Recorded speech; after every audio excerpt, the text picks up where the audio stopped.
It seems there's no let-up in President Duterte's criticism against the European Union. Mr. Duterte says the country will no longer accept additional help from the regional bloc. Trisha Tarada reports.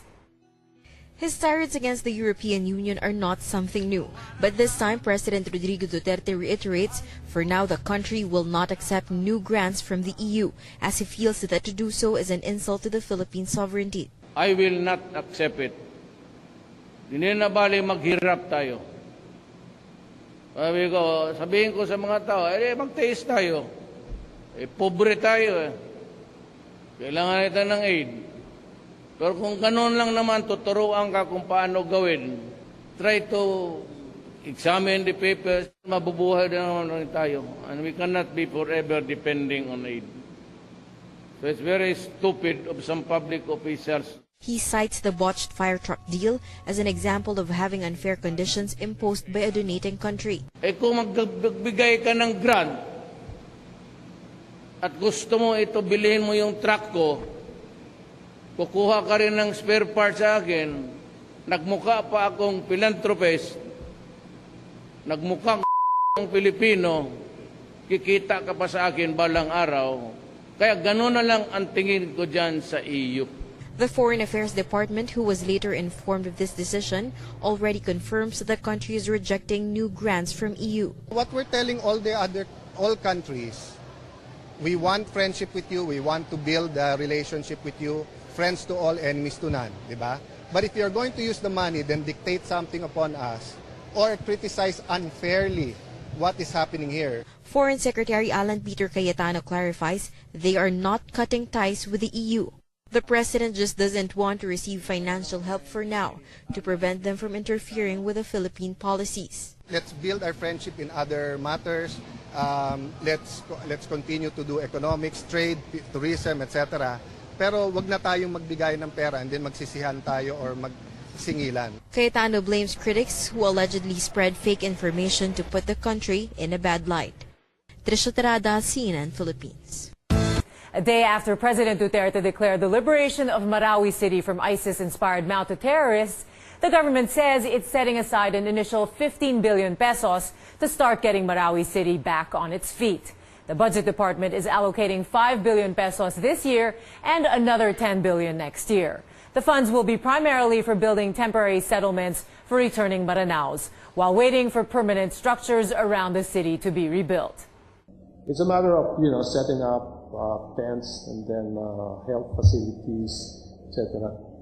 The school building can be permanent in the sense that maybe the school building can already be constructed in the permanent site and we will just bus them, right? That's an option. Officials say help is already pouring in from other countries, including China and Japan. The government also says it will issue 30 billion pesos worth of bonds in January 2018. The so-called patriotic bonds will let ordinary Filipinos contribute to the reconstruction effort. First on CNN Philippines, how was Abu Sayyaf leader Isnilon Hapilon killed? Our George Caelis speaks to the gunner and the commanding officer who believe they shot Hapilon dead. The death of terrorist leaders Isnilon Hapilon and Omar Maute on Monday became the turning point of the crisis in Marawi City.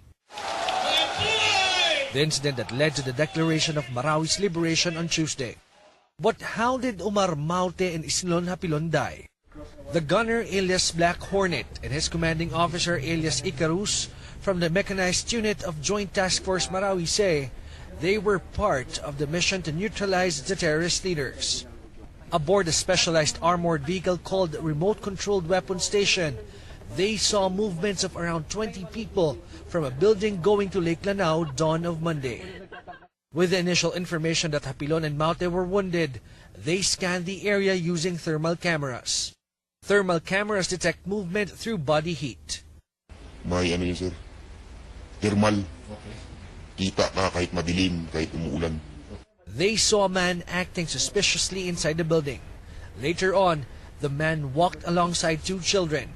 one around 14 years old and the other around 5 years old. They noticed the man was limping and armed. Si Isnilon, pasilip-silip na kasama yung babae at yung batang maliit. Sabi ng officer na nagdala sa amin, yung kasama ng babae,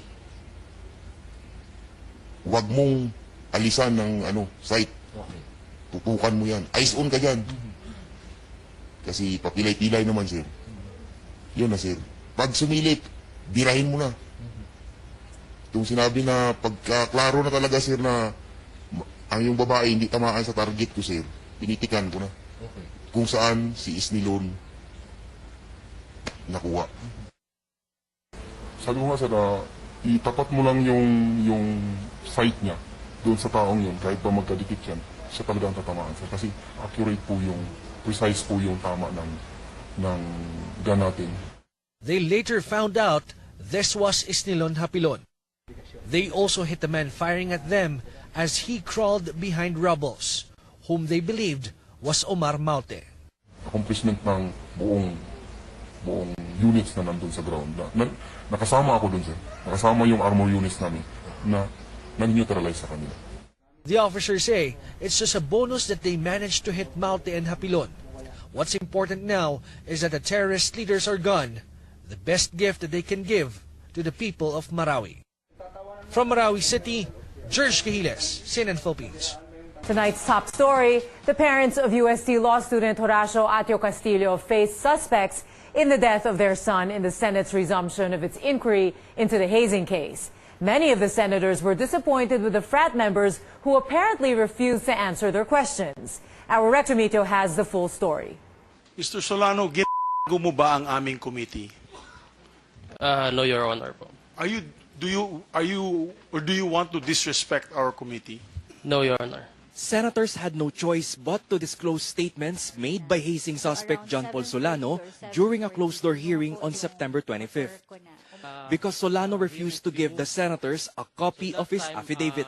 In his statements flashed on screen, Solano said fraternity treasurer Oliver John Onofre called him to go to the frat library because Asio collapsed. Then fraternity president Arvin Balag told Solano to bring Asio to the Chinese General Hospital. Sige, dalhin mo na. Sabi ko, bakit ako? Hindi naman ako kasali dito. Kayo ang magdala. Hindi, ikaw na ang magdala. Solano said Balag also told him to say that he found Castillo at a street corner in Balut, Tondo, Manila. He earlier admitted to lying about this.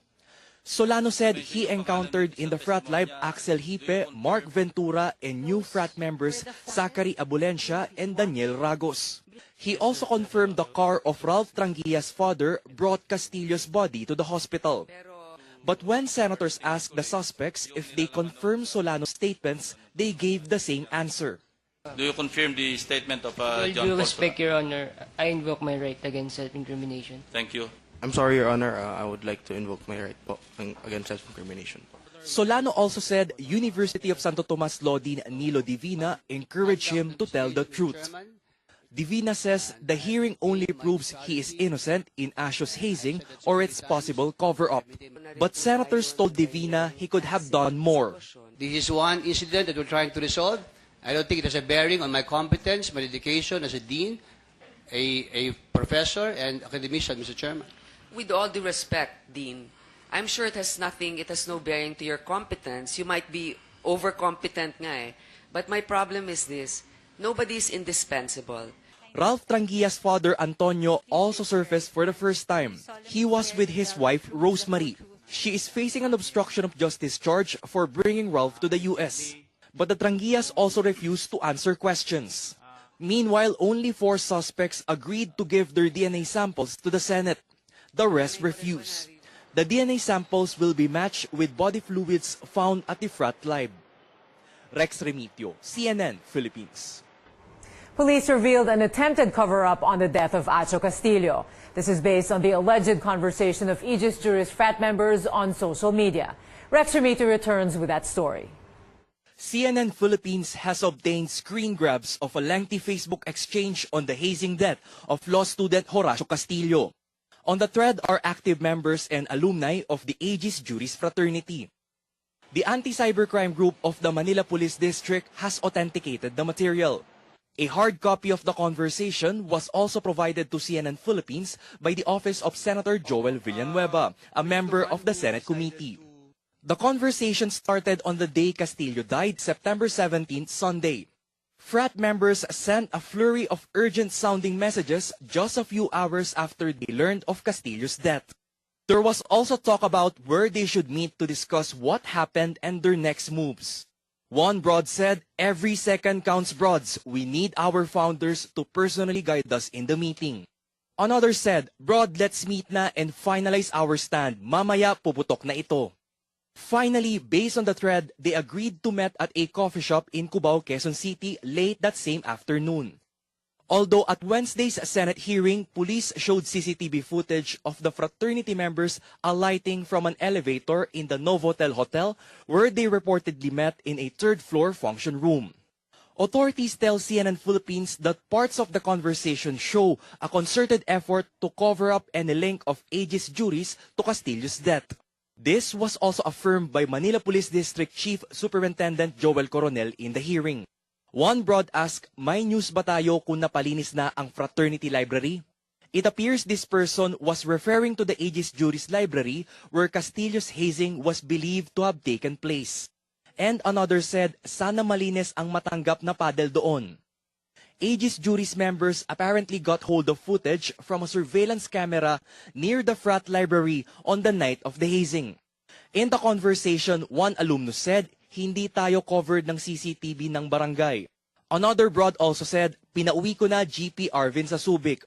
Authorities say this refers to Arvin Balag, Grand Prefectus or President of Aegis Juris. Balag is a suspect in the case and was present at the Senate hearing. Another broad butted in and said, "Ikaw naman Arvin, ano balak mo? Hindi ka magsalita dyan." This is supported by an alumnus who said, "Broad, easy on GP Arvin. It's already burdensome on his part, conscience-wise."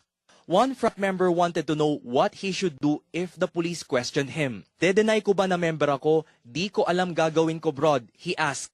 The advice from someone on the thread read, "For me, denial, never ever give any hint." Frat members also discussed how influential the Castillo family was. One said, "Powerful kalaban natin, powerful yung family." While another said, "Their connections won't work," and that, quote, "Kawawa yung broad na makukulong o magtatago habang naglilitis. May mga pangarap din sila maging abogado." One tried to calm his broad saying, "We can all go through this together and we can come out of it stronger." The Facebook thread ended on September 18 when news about Castillo's death had hit the headlines. An alumnus said, "Broads, pumutok na sa media." Police said the Facebook conversation cast doubt on the fraternity's sincerity in cooperating with the investigation into the Castillo case.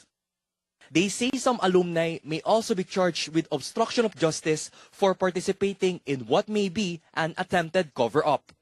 Rex Remitio, CNN Philippines. Senator Mig Zubiri tells CNN Philippines today's Senate hearing uncovered a possible cover-up by Aegis fraternity members on the death of Atio Castillo. Zubiri said the influence of other frat members surfaced and he was frustrated at how the accused law students are not helping shed light on the case. He's thankful for the support of colleagues who decided to disclose the testimony of suspect John Paul Solano. He also vows to do everything to prevent this incident from happening again. Well, it's very clear that there was a possible cover-up being done by members of Aegis Juris right after the crime had been committed. In many of the timelines that you see there, it is right after the reported death of Atio Castillo. And what is disturbing, Pia, are many of these gentlemen are lawyers. They're not just law students. Many of them are actual lawyers. We'll have more local news later in the show. Now, here are some top stories from around the world. China is on the threshold of perhaps one of the biggest political moments in its modern history. The Communist Party convened Wednesday for its 19th Congress. President Xi Jinping said the progress China made under his watch was, quote, truly remarkable. He added much remains to be done as the country moves towards a goal of national rejuvenation. Mr. Xi stands unchallenged as he prepares for a second five-year term as president. North Korean Deputy Ambassador to the United Nations Kim In-ryong issues the ultimate threat. The North Korean diplomat tells the UN, quote, a nuclear war may break out at any moment. He says the U.S. is insulting the dignity of North Korea by preparing war plans to take Kim Jong-un out. More than 28,000 U.S. troops are now in South Korea. Kim's regime often tells its people the Americans are threatening them. Britain's Kensington Palace is confirming the due date of the royal family's newest member. The palace says Prince William and Kate, the Duchess of Cambridge, expect to welcome their third child in April 2018. The palace announced Kate's pregnancy in September. At the time, she was said to be suffering from a more serious health risk than the morning sickness many women suffer from during early pregnancy. Kate was affected by the same condition during her 2 previous pregnancies. The royal couple welcomed their first child, Prince George, in July 2013. Their second, Princess Charlotte, was born nearly 2 years later in May of 2015. The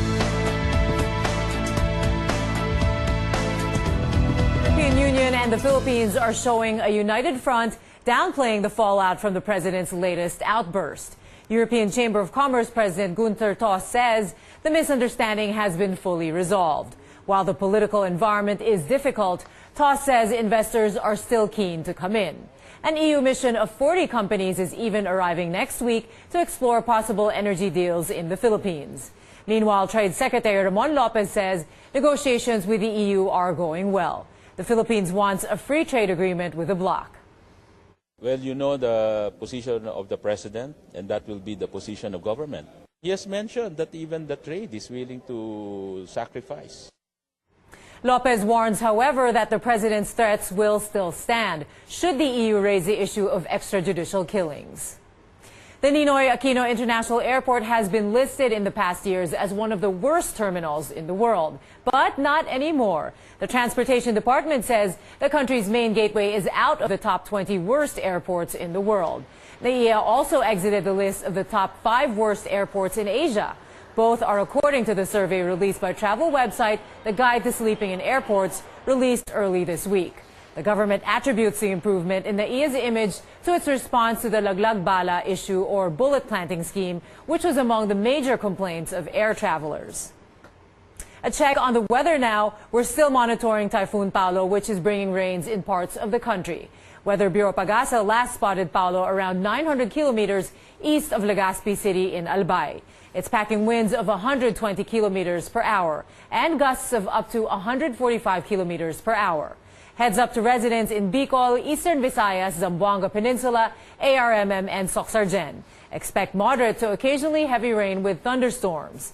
Here in Metro Manila, in Calabarzon, the rest of the Visayas in Mindanao, provinces of Mindoro, Marinduque, Romblon, and Aurora, Pagasa sees some possible lightning, moderate to heavy rains, which may cause flooding and landslides. Pagasa is also keeping an eye on a low-pressure area some 300 kilometers west of Puerto Princesa. This is bringing light to moderate rains in Palawan. Back to our top story. The Senate probe on the hazing death of UST law student Horacio Castillo III is getting a lot of attention online. Our Menchu Macapagal gives us some reactions from social media. Netizens can't hide their disappointment on how the Senate probe went today. They are particularly dismayed with members of the Aegis Juris fraternity invoking their right against self-incrimination. This Twitter user is saddened to see lawyers and law students use legalities to evade questions. Another wants the frat members banned from pursuing the law profession. One netizen felt sorry for Atio's parents, saying, quote, "Sobrang feel ko yung pain ng parents ni Atio while watching the Senate hearing," end quote. Another is shocked over the chat messages and asked the fraternity members, quote, "Asan konsensya ng mga to," end quote.